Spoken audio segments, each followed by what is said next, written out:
नमस्कार। मेरे ज्योतिष के YouTube चैनल ज्योतिष ज्ञान गंगा पर आपका स्वागत है। मैं हूं आचार्य महेंद्र। राशियों की श्रृंखला को जारी रखते हुए आज मैं बात करूंगा तुला राशि की। तुला राशि के जो लोग हैं वो जीवन में कैसे सक्सेसफुल हो सकते हैं, अपने व्यवसाय को कैसे बढ़ा सकते हैं, उनका भाग्य कैसे उनका साथ दे सकता है, या जो उनका लाभ है वह कैसे बढ़ सकता है, सोसाइटी में कैसे वह मान सम्मान प्राप्त कर सकते हैं। आज इन सभी टॉपिक्स पर मैं चर्चा करूंगा और साथ में आपको बताऊंगा कि आपको किस किस ग्रह के उपाय करके या मंत्र का जप करके आप अपने जीवन को सफल बना सकते हैं। तो इस वीडियो को पूरा देखें और अपने मित्रों में भी शेयर करें जिससे वह भी इसका लाभ उठा सकें। यदि आप अपनी कुंडली का विश्लेषण करवाना चाहते हैं तो हमारे दिए गए व्हाट्सएप नंबर पर मैसेज करके आप संपर्क कर सकते हैं। कृपया फोन कॉल ना करें। तो आइए शुरू करते हैं। तुला राशि। तुला राशि काल पुरुष की कुंडली की 7वें घर की राशि है। तुला राशि एक चर राशि है और इसका जो तत्व है वह वायु तत्व है। 7वें घर में पड़ने के कारण यह बैलेंस का काम करती है, क्योंकि इसका चिन्ह है तराजू। दोनों पलड़े बराबर होने चाहिए, तभी जीवन जीने का एक आनंद है।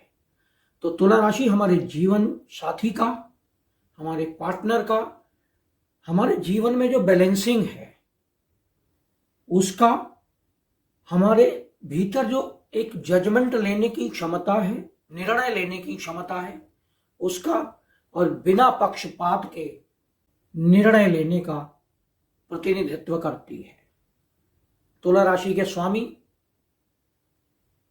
दानव गुरु शुक्रदेव हैं और ग्रहों में यह मंत्री की पदवी लिए हुए हैं, यानी एक सलाहकार हैं। शुक्र हमारे जीवन में सौंदर्य का, भोग विलासिता का, पत्नी का, लग्जरियस लाइफ, सुख सुविधाएं, सजावट, सुंदर घर, ज्वेलरी, कॉस्मेटिक्स, सिस्टमैटिक जीवन जीना, इन सभी का प्रतिनिधित्व शुक्र करते हैं।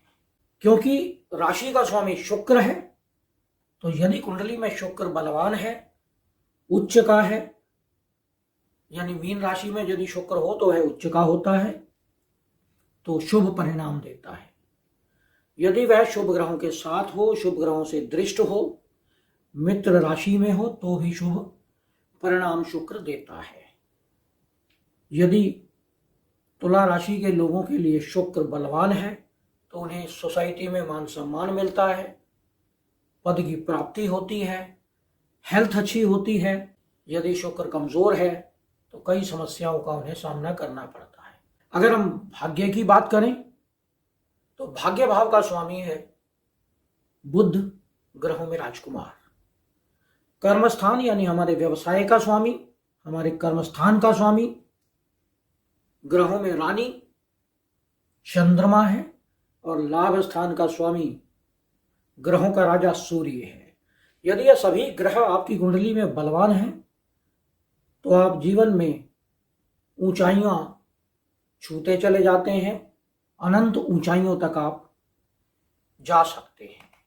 तो सबसे पहले हम बात करते हैं शुक्र की, कि शुक्र को कुंडली में कैसे बलवान किया जाए जिससे आप जीवन में सक्सेस प्राप्त कर सकें।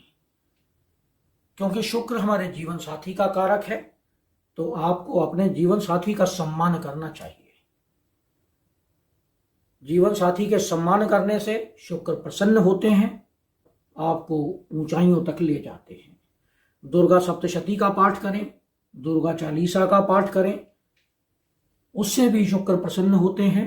यदि आप नहाने के जल में थोड़ा सा गुलाब जल मिक्स करके नहाते हैं तो भी शुक्र प्रसन्न होते हैं।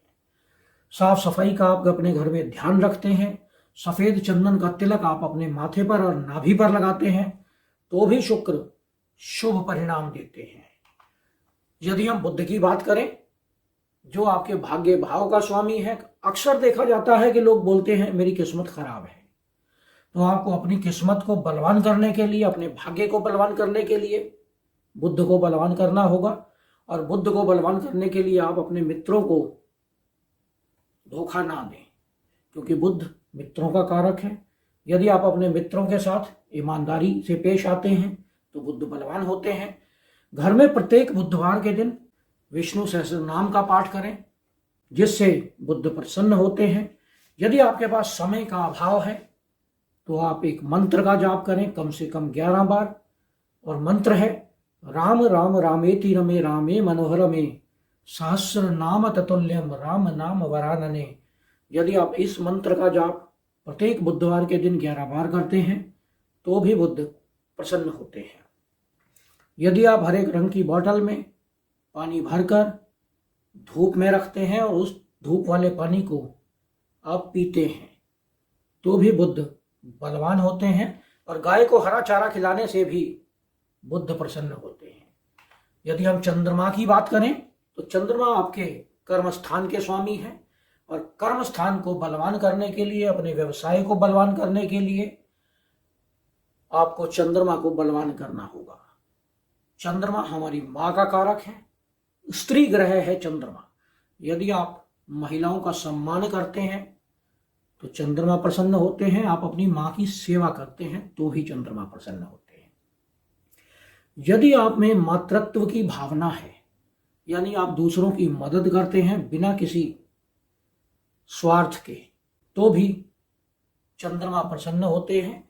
प्रत्येक पूर्णिमा के दिन आप खीर बनाकर चांदनी रात में रखें, किसी कांच से या जाली से ढककर, और उसे सुबह उठकर अपने पूरे परिवार में प्रसाद के रूप में बांटकर उसका सेवन करें तो भी चंद्रमा प्रसन्न होते हैं। यदि आप सफेद चंदन का तिलक अपने माथे पर और नाभि पर लगाते हैं प्रत्येक सोमवार के दिन तो भी चंद्रमा प्रसन्न होते हैं। यदि हम सूर्य की बात करें तो सूर्य आपके लाभ स्थान के स्वामी हैं। यदि आपको लाभ मिलने में कमी आती है, आप मेहनत खूब करते हैं लेकिन लाभ नहीं मिलता, तो आपको अपने सूर्य को बलवान करना होगा। सूर्य ग्रहों में राजा है और राजा का कर्तव्य है अपनी जनता का ध्यान रखना। यदि आप अपने जूनियर्स का ध्यान रखते हैं, उनकी हेल्प करते हैं, सोसाइटी में घुल मिलकर रहते हैं, झूठ नहीं बोलते हैं और दूसरों की मदद करते हैं तो सूर्य प्रसन्न होते हैं।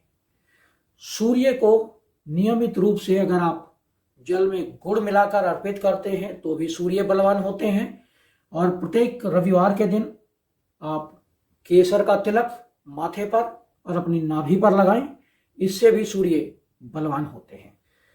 यदि आप प्रत्येक रविवार के दिन इलायची, लौंग, सुपारी या पान का सेवन करते हैं तो भी सूर्य प्रसन्न होते हैं। तो यह था विश्लेषण। तुला राशि का यह विश्लेषण आपको कैसा लगा इस पे कमेंट करें। यदि आपने हमारे चैनल को सब्सक्राइब नहीं किया है तो इसे सब्सक्राइब करें, नोटिफिकेशन बेल को अवश्य दबाएं, जिससे आने वाले सभी वीडियो आपको मिलते रहें। नमस्कार।